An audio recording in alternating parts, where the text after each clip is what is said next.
Next है। Next जो हमारा टॉपिक है वो है time independent Schrodinger wave equation. अब जो आपके पास श्रोडिंगर वेव इक्वेशन है ये एक लीनियर पार्शियल डिफरेंशियल इक्वेशन है जो कि आपके पास आपको क्या बताती है, क्वांटम मैकेनिकल सिस्टम के अंदर वेव फंक्शन को गवर्न करती है ये। ठीक है, ये आपके पास क्या है, ये एक की रिजल्ट है क्वांटम मैकेनिक्स का, और इसकी डिस्कवरी जो थी वो एक साइंटिस्ट थे, एरवन श्रोडिंगर। ठीक है, उन्होंने इसको डिस्कवर किया था, इसको पोस्टुलेट किया था उन्होंने 1925 के अंदर, और इस काम को उन्होंने पब्लिश किया था 1926 में, और इसी काम की बेसिस पे उन्हें 1923 में इस काम पे उन्हें नोबेल प्राइज मिला था फिजिक्स के अंदर।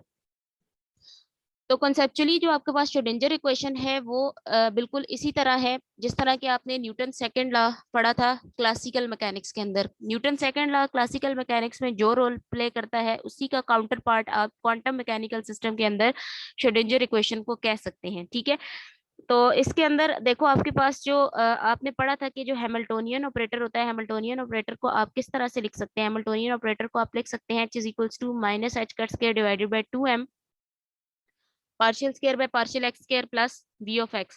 ये आपके पास किसके इक्वल था, टोटल एनर्जी E के इक्वल था। ठीक है, तो इसको आपने किसके इक्वल लिख लिया, E के इक्वल लिख लिया।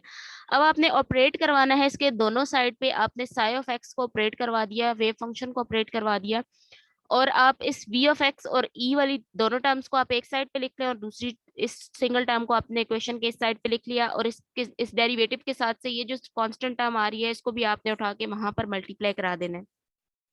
तो आप देखो e minus v x psi minus 2m divided by h का स्क्वायर आ गया। उसके बाद आपके पास है D two psi by D x square plus इसको उठा के इधर ले 2m over h cut square e minus v of x into psi of x equal to 0। तो ये जो इक्वेशन आपके पास आई ये है time independent Schrodinger wave equation in one dimension. ठीक है, ये देखो आपके पास इस पूरी इक्वेशन में कहीं पे भी आपको टाइम नजर आ रहा है, कहीं पे भी आपको टाइम नजर नहीं आ रहा ना, तो इसका मतलब ये है कि आपके पास time independent Schrodinger wave equation है वन डायमेंशन में। थ्री डायमेंशन में अगर हम इसको लिख लें, थ्री डायमेंशन में आपके पास ये जो था D by D x square है, D two by D x square है, ये आपके पास डेल स्केयर बन जाएगा, यानी थ्री डायमेंशन में आ जाएगा। इसमें एक्स के रिस्पेक्ट से भी डेरिवेटिव आएगा, वाई के रिस्पेक्ट से भी आएगा, और जी के रिस्पेक्ट से भी डेरिवेटिव आएगा। इसी तरह जो आपके पास वी जो था पोटेंशियल एनर्जी का फंक्शन जो था, ये आपके पास एक्स वाई और जी तीनों पे डिपेंड करेगा, और ये आपके पास साई जो है ये भी एक्स वाई और जी तीनों का फंक्शन होगा। अब इसकी इंपॉर्टेंस क्या है, श्रोडिंगर वेव इक्वेशन की फिजिक्स के अंदर इसकी क्या इंपॉर्टेंस है। श्रोडिंगर वेव इक्वेशन आपके पास क्या है, सेकंड ऑर्डर डिफरेंशियल इक्वेशन है जो कि गवर्न करती है variation in space and time of wave function psi for the wide range of problems. ठीक है, बहुत सारे प्रॉब्लम्स के अंदर जो वेव फंक्शन है उसके रिलेटेड जो बहुत सारे प्रॉब्लम्स हैं उनको सॉल्व करने के लिए आप इस इक्वेशन को यूज करते हैं। As we obtain solution to problems in classical mechanics by Newton laws of motion, ये वही बात जो मैंने आपको बिल्कुल स्टार्ट में बता दी। Similarly we obtain solution to atomic problems by solving Schrodinger wave equation. SWE means Schrodinger wave equation. It is right to say that Schrodinger wave equation is a machine, यानी अब आप इसको ये कह सकते हैं कि आपके पास एक मशीन है जिसमें आपने पोटेंशियल एनर्जी फंक्शन इसको सप्लाई किया एज अ इनपुट, और आउटपुट में आपको क्या मिला, आउटपुट में आपको एक वेव फंक्शन मिला, क्वांटम नंबर मिल सकता है या एनर्जी आइगन वैल्यूज मिल सकती हैं जो कि करेक्टराइज करती है कि क्वांटम बिहेवियर ऑफ सिस्टम पे। ठीक है, यानी किस तरह का बिहेवियर है आपके सिस्टम का, उसके अकॉर्डिंग आपको आउटपुट पे वेव फंक्शन मिल सकता है, क्वांटम नंबर मिल सकते हैं, आपको इसके आउटपुट पे एनर्जी आइगन वैल्यूज मिल सकती हैं। ठीक है, तो इसको एक मशीन की तरह से अगर हम बना लें तो देखो आपने इस मशीन को इनपुट में क्या दिया, पोटेंशियल एनर्जी दी। ठीक है, जब आप इसको पोटेंशियल एनर्जी इनपुट में दी तो श्रोडिंगर वेव इक्वेशन इसको रन करवाएगी, इस मशीन को आपने रन करवाना है, तो आपको आउटपुट पे देखो या तो वेव फंक्शन मिलेगा, या आपको कोई क्वांटम नंबर मिलेगा, या आपको क्या मिलेगा, एनर्जी की कोई आइगन वैल्यूज मिलेंगी। ठीक है, तो आप श्रोडिंगर वेव इक्वेशन को एज अ मशीन कंसीडर कर सकते हैं। ठीक है, तो ये इसकी इंपॉर्टेंस थी फिजिक्स के अंदर।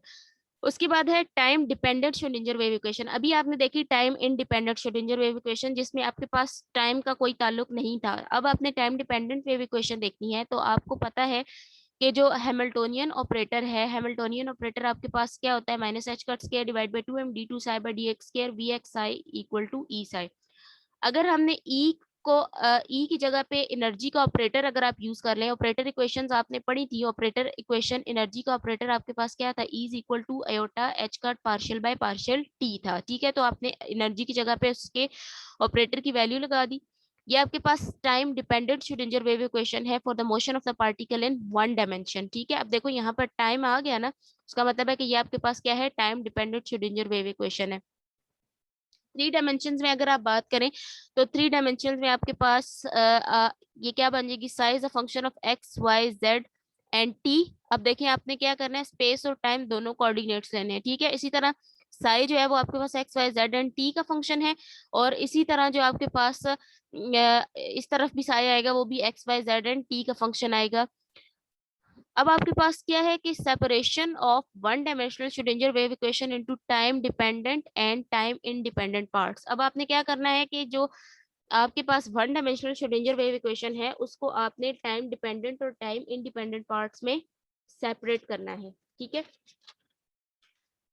तो अब आप कैसे करेंगे कि आपके पास इक्वेशन थी minus H cut square divide by 2m partial square by partial x square psi of x t plus v of x. अब एक कोऑर्डिनेट में ले रहे हैं, ठीक है, साई ऑफ एक्स और टी, ठीक है। एक्स वाई जेड तीनों कोऑर्डिनेट्स नहीं ले रहे, सिर्फ एक्स कोऑर्डिनेट ले रहे हैं। इस इक्वेशन को आपने इक्वेशन नंबर 1 का नाम दे देना है। अब जो आपके पास psi x and phi of T है, ये आपके पास time independent and time dependent parts हैं, इनको आपने सपोज कर लिया, ठीक है। तो जो वेव फंक्शन है आपके पास साई एक्स टी, आप इसको लिख सकते हैं, ये जो साई है ना ये वाला, जिस तरह आपके पास इंग्लिश में अल्फाबेट्स होते हैं ना, कैपिटल ए होता है, ठीक है, कैपिटल ए होता है, फिर उसके बाद आपके पास स्मॉल ए होता है। तो इसी तरह ये जो ग्रीक जो नोटेशन में आपके पास आप यूज करते हैं साई, तो ये वाला जो साई जो इस तरह से लिखा हुआ है इसका मतलब है कि ये स्मॉल ए जिस तरह है ना, तो ये स्मॉल लेटर्स में है साई। और जो ये साई लिखा हुआ है ना जिसमें यूं दो लाइनें भी लगी हुई हैं, ठीक है, ये वाला जो यहाँ पर लिखा हुआ है इसका मतलब है कि ये कैपिटल लेटर्स में है, ठीक है। तो ये कैपिटल लेटर्स में साई है, ये आपके पास बराबर होगा स्मॉल लेटर में ये psi of x and phi of t. अब आपने क्या करना है, यूज करना है इक्वेशन 2 को इक्वेशन नंबर 1 में। ये जो इक्वेशन 2 है आपके पास, इसको आपने यूज करना है इक्वेशन नंबर 1 के अंदर, ठीक है। इक्वेशन नंबर 1 में देखिए जहां जहां पर आपके पास कैपिटल साई आ रहा है वहां पर आपने इसकी जगह पे लिख देना है स्मॉल साई और फाई। तो अब आपने यहाँ पर लिख दिया partial square psi x over partial x square phi of t. इसी तरह यहाँ पर भी लिख दिया और यहाँ पर भी आपने ये लिख दिया। अब देखो आपके पास phi is a function of T, तो with respect to X that phi is a constant. तो आप इसको इस डेरिवेटिव से बाहर निकलें, सिर्फ आपके पास इस डेरिवेटिव के अंदर क्या बचेगा, साई ऑफ एक्स बचेगा, ठीक है। इसी तरह इक्वेशन के इस साइड पे देखें तो with respect to t psi of x is constant, तो साई को आपने बाहर ले लिया, सिर्फ डेरिवेटिव किसका आएगा, 5t का आएगा। क्वेश्चन नंबर 3 कह दें इसको, मल्टी डिवाइड कर दें आप दोनों साइड पे psi x and phi of t को, इक्वेशन के दोनों साइड पे आपने डिवाइड करवा देना है psi x and phi of t से। तो फाई ऑफ टी यहाँ से कैंसिल हो जाएगा इस टर्म में से, इस टर्म में से दोनों ये जो टर्म्स है ये कैंसिल हो जाएंगी, और इधर से आपके पास साई ऑफ एक्स कैंसिल हो जाएगा और फाई ऑफ टी नीचे बच जाएगा, ठीक है। यहाँ पर देखो आपके पास ये चीज बच गई, यहाँ पर सिर्फ बी ऑफ एक्स बच गया, और यहाँ पर आपके पास डिवाइड में सिर्फ फाई ऑफ टी आ गया, that is called as equation number 4। Time dependent part from equation number 4, equation number 4 से जो टाइम डिपेंडेंट पार्ट है वो आपके पास ये बन रहा है, ये पूरा पार्ट टाइम पे डिपेंड कर रहा है, और ये पूरा पार्ट जो है वो आपके पास टाइम पे डिपेंड नहीं कर रहा। तो टाइम डिपेंडेंट पार्ट जो है उसको आपने एक ई का नाम दे दिया, ठीक है, खुद से आपने लेट कर दिया कि आपने इसको ई का नाम दे दिया। तो partial phi by partial t is equal partial phi of T divided by phi of t, ठीक है। आपने क्या किया, एओटा एच कट को उठा के यहाँ पर डिवाइड कर दिया, और ये जो ई था ये ई एज इट इज है, और यहाँ से ये जो पार्शियल टी था, ठीक है, पार्शियल टी को उठा के आप इक्वेशन की दूसरी तरफ ले गए तो वो यहाँ पर आ गया, phi of T divided by phi आ गया और पार्शियल टी यहाँ पर आ गया। ये ऐसा हमने क्यों किया, क्योंकि हमने वेरिएबल सेपरेट किए, और वेरिएबल सेपरेट करने के बाद हमने इनको क्या करना है, इंटीग्रेट कर देना है। अब आपने इंटीग्रेट किया तो देखो जब आपके पास integration D X by X होता है तो ये आपके पास किसके बराबर होता है, नेचुरल लॉग ऑफ एक्स के बराबर होता है, ठीक है। तो यहाँ पर भी देखो आपके पास क्या आ रहा है, डी फाई बाई फाई, तो ये आपके पास नेचुरल लॉग ऑफ फाई के बराबर आ जाएगा। और ई over iota H cut constant है, इसको बाहर ले लें तो इंटीग्रल ऑफ डी टी जो है वो आपके पास टी के बराबर आ जाएगा, प्लस जब आप इंटीग्रेट करते हैं तो आपके पास एक कांस्टेंट आता है, उस कांस्टेंट को आपने क्या कह दिया, नेचुरल लॉग ऑफ सी। ठीक है, तो ये आपके पास एक कांस्टेंट आ गया। नेचुरल लॉग वाली दोनों टर्म्स को आपने इकट्ठा कर दिया, एक आपके पास थी नेचुरल लॉग ऑफ, एक आपके पास आ गई natural log of phi of t minus natural log of c equal to आपके पास आ गया e t over iota H cut. ठीक है, तो जब आपको पता है कि नेचुरल लॉग की ये प्रॉपर्टी होती है कि दो लॉग जब माइनस हो रहे होते हैं तो आप उनको यूं डिवाइड करके लिख सकते हैं, 5t divide by C equals to E over iota H cut into T आ जाएगा। अब आपने क्या करना है, इसके दोनों तरफ एक्सपोनेंशियल अप्लाई कर दिया। ठीक है, इधर भी एक्सपोनेंशियल अप्लाई कर दिया, इधर भी एक्सपोनेंशियल अप्लाई कर दिया। एक्सपोनेंशियल और लॉग कैंसिल हो जाएंगे, आपके पास क्या बचेगा, 5t डिवाइड बाई सी, और यहाँ पर आ जाएगा e raise to the power e over iota H cut into T आ जाएगा। ठीक है, उसके बाद आपके पास है सी को भी आप वहां पर मल्टीप्लाई करा दे तो 5t आपके पास इक्वल आ जाएगा c e raise to the power e over iota H cut into t. तो ये जो है वो आपके पास इक्वल आ गया, ये जो अयोटा था उसको आपने रेशनलाइज किया। ठीक है, अयोटा से मल्टीप्लाई एंड डिवाइड किया तो एक माइनस साइन यहाँ पर आएगा और अयोटा ऊपर चला जाएगा। ठीक है, ये माइनस साइन यहाँ से है, तो ये आपके पास सोल्यूशन है टाइम डिपेंडेंट पार्ट का। ठीक है, टाइम डिपेंडेंट पार्ट का सोल्यूशन आपके पास आ गया ये 5t। अच्छा, E की जगह पे अब आप लगा दें एनर्जी, आपको पता है किसके बराबर होती है, E is equals to H cut omega, तो आपने E की जगह पे लगा दिया H cut omega. H cut omega लगाएंगे, एच कट से कैंसिल हो गया, C E raise to the power minus iota omega of T आ जाएगा। ठीक है, तो ये आपके पास आ गया टाइम डिपेंडेंट पार्ट का सोल्यूशन। ठीक है, ये भी था और ये ऊपर वाला ये थोड़ा सा और मजीद सिंप्लीफाई होके आ गया। अब इक्वेशन नंबर 2 से जो टाइम इंडिपेंडेंट पार्ट था उसको भी आपने एनर्जी के इक्वल ले लिया, ई के इक्वल लिया, और जब आपने क्या करना है इसके ऊपर ये जो साई ऑफ एक्स है इसको इक्वेशन के दोनों तरफ आपने मल्टीप्लाई करा लेना है। इक्वेशन के दोनों तरफ जब आप साई ऑफ एक्स को मल्टीप्लाई कराएंगे, ठीक है, तो इस टर्म के साथ से तो ये साई कैंसिल हो जाएगा, इसके साथ साई आ जाएगा, इसके साथ भी साई आ जाएगा। ठीक है, तो यहाँ से देखो ये कैंसिल हो गया, minus H cut square by 2m partial square psi by partial x square V of X psi of x is equal to E psi of X आ गया। एज इक्वेशन 2 इज, इक्वेशन 2 आपके पास क्या थी, psi x of t equal to psi of x and phi of T. तो आपके पास ये जो साई ऑफ एक्स है, अभी इस इक्वेशन को सॉल्व करना आपके लिए थोड़ा सा डिफिकल्ट है, तो इसको आपने एज इट इज फिलहाल इसको छोड़ देना है और इसी पार्ट को आपने टाइम इंडिपेंडेंट पार्ट का नाम दे देना है, क्योंकि टाइम इंडिपेंडेंट इक्वेशन आपने जो लिखी थी वो टाइम इंडिपेंडेंट इक्वेशन आपके पास ये आ गई। साई ऑफ एक्स का सोल्यूशन निकालना यहाँ पर थोड़ा सा डिफिकल्ट टास्क है।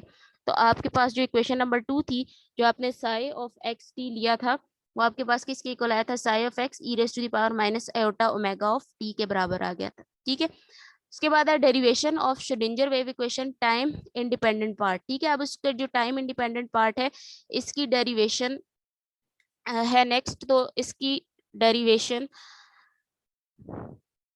क्या है कि 1926 में इसको डायरेक्टली इसने स्टार्ट किया था, डी ब्रॉय का आइडिया यूज किया। और डी ब्रॉय का आइडिया आपके पास क्या था कि matter waves and development and mathematical theory which is known as a wave mechanics. According to the de Broglie, a particle of mass m moving with velocity v has associated wavelength is given by, ठीक है, इसका D Broglie ने आपको क्या कहा था कि matter और पार्टिकल मैटर की जो पार्टिकल और वेव नेचर है उसको उसने कंबाइन किया था, तो उसके लिए उसने क्या आपको उसकी जो वेव लेंथ थी वो किसके इक्वल थी, lambda equals to h over p या एच ओवर एम वी। ठीक है, तो आपने क्या कहा कि suppose a system of standing waves to be associated with a particle. आपने एक सिस्टम ऑफ स्टैंडिंग वेव्स लिया और उसको आपने क्या कहा कि वो आपके पास एज अ पार्टिकल बिहेव कर रही हैं। Therefore, psi undergoes a periodic changes of its value at any point at any instant t is given by psi is equals to psi naught sin omega t. Equation number 1 कहते हैं आप इसको। ठीक है, अब जो ओमेगा है वो आपके पास क्या है, एंगुलर फ्रीक्वेंसी, और साई नॉट जो है वो आपके पास एम्पलीट्यूड है, that is independent of time. और ओमेगा जो है वो आपको पता है कि किसके बराबर होता है, ये 2 पाई न्यू के बराबर होता है, ये 2 पाई एफ के बराबर होता है। एफ फ्रीक्वेंसी को यहाँ पर हमने न्यू से शो किया हुआ है। ठीक है, अब आपके पास जो डिफरेंशियल इक्वेशन है वेव मोशन की, उसको आप किस तरह से लिख सकते हैं, partial square by partial T square psi is equals to v square partial square psi by partial square psi by partial x square. ठीक है, ये आपके पास थी वन डायमेंशन में। थ्री डायमेंशनल में इसको लिखेंगे तो partial square by partial x square आपके पास किसकी इक्वल आ जाएगा, डेल स्केयर लगा देंगे इसकी जगह पे। डिफरेंशिएट कर लें आप वन को with respect to t. Equation number one थी आपके पास ये, इसको विद रिस्पेक्ट टू टी अगर आप डिफरेंशिएट कर लें तो आपके पास partial psi by partial T क्या आ जाएगा, 2 pi nu psi naught cos 2 pi nu into T. ठीक है, डेरिवेटिव लिया हुआ है। इसका एक और डेरिवेटिव लेंगे, 2 पाई न्यू स्क्वायर आ जाएगा, कॉस का डेरिवेटिव साइन हो जाएगा माइनस साइन हो जाएगा, तो यहाँ पर एक माइनस साइन भी आ गया। ठीक है, अब आपके पास partial square by partial T square जो है वो बराबर हो गया, इसको अगेन आपने साई लिख लिया। ठीक है, इसको अगेन आपने साई लिख लिया तो minus 2 pi nu whole square psi आ गया। क्वेश्चन नंबर 3 आ गई। क्वेश्चन नंबर 3 को आपने क्या करना है, यूज करना है क्वेश्चन नंबर 2 के अंदर। क्वेश्चन नंबर 2 आपके पास ये थी, इसमें साई की जगह पे आप ने क्या करना है, partial square psi by partial T square की जगह पे आपने क्या करनी है, वैल्यू लगा देनी है। वैल्यू लगाएंगे आप इसको, इसका स्क्वायर खोलेंगे 4 pi square nu square psi equal to V square del square psi square आ जाएगा। तो आपके पास क्या आ गया, इसको इक्वेशन को एक साइड पे कंबाइन कर लें तो ये आपके पास आ गया इक्वेशन नंबर 4 इसको कह दें। ठीक है, अब जो ये रिलेशनशिप है between the speed of the wave v and the frequency nu and wavelength lambda is v is equals to nu lambda, v is equal to f lambda होता है ना, v is equal to f lambda. तो f की जगह पे आपने क्या लगा दिया, लिख दिया न्यू लिख दिया, तो v is equals to nu lambda आ गया आपके पास। यहाँ से न्यू इक्वल टू आ गया आपके पास b ओवर लैम्डा। तो न्यू की जगह पे आपने v न्यू स्केयर था, वहां पर आपने v square over lambda square लगा दिया। वी स्केयर को आपने कॉमन लेके इक्वेशन के दूसरी तरफ करके जीरो कर दिया। Del square psi equals to 4 pi square over lambda square psi equal to 0 आ गया। लैम्डा आपके पास बराबर होता है एच ओवर एम वी के, लैम्डा की जगह उसकी वैल्यू लगा दें तो आपके पास ये जो है वो एक आ गया 4 pi square M square V square over H square. तो टोटल एनर्जी ई जो है आपको पता है किसके बराबर होती है, काइनेटिक एनर्जी और पोटेंशियल एनर्जी के सम के बराबर होती है। तो E is equals to kinetic energy plus potential energy. Kinetic energy आपको पता है बराबर होती है P square divided by 2m, और पोटेंशियल एनर्जी को आप वी से यानी पोटेंशियल से डिनोट करते हैं। यहाँ से पी की वैल्यू अगर आप निकालें तो P की वैल्यू आती है 2me माइनस वी। तो P स्केयर आपके पास क्या हो जाएगा, P is equal to M V होता है, तो M स्केयर V स्केयर हो जाएगा। 7 इक्वेशन जो है उसको आपने यूज करना है इक्वेशन नंबर 6 के अंदर। M और V, यहाँ पर जो M स्केयर V स्केयर है उसकी जगह पे अब आपने ये वाली वैल्यू यूज करनी है। ठीक है, और आपने ये वैल्यू यूज कर ली, 2me माइनस वी आ गया M स्केयर V स्केयर की जगह पे इंटू साई आ गया। अब आपने ई और वी के साथ अलग अलग इन दोनों टर्म्स को मल्टीप्लाई करा लेना है। जब आप मल्टीप्लाई करा लेंगे तो ई वाली टर्म को आपने इक्वेशन की दूसरी तरफ ले जाना है, और जो आपके पास दूसरी वी वाली टर्म थी उसको आपने इक्वेशन के इस तरफ ही रखना है, यहाँ पर प्लस हो जाएगा। अच्छा, उसके बाद आपके पास क्या है कि ई के साथ ये जितनी भी कांस्टेंट टर्म्स आ रही हैं आपने उठा के इसको दूसरी तरफ मल्टीप्लाई करा लिया।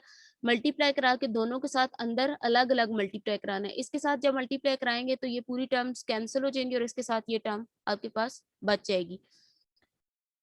अच्छा, उसके बाद है नेक्स्ट जो ये हो जाएगा H cut square divided by 2m। H square था ना, तो H square over 4 pi square आपके पास एच कट स्केयर के बराबर बन जाएगा। एच कट आपके पास बराबर होता है एच ओवर 2 पाई के, तो एच कट स्केयर आपके पास बराबर हो जाएगा H square over 4 pi square. ठीक है, तो इस पूरे की जगह पे आपने H cut square divided by 2m del square plus V psi equal to E psi लिख लेना है। ठीक है, तो ये आ गया आपके पास time independent Schrodinger wave equation. ठीक है, ये आपके पास इसका आ गया, इसकी डेरिवेशन आ गई time independent Schrodinger wave equation की। पहले स्टार्ट में बिल्कुल आपने जस्ट इक्वेशन पढ़ी थी, अब आपने इसको डिराइव भी कर लिया यहाँ तक। ठीक है, तो यहाँ पर ये लेक्चर मैं एंड कर रही हूँ।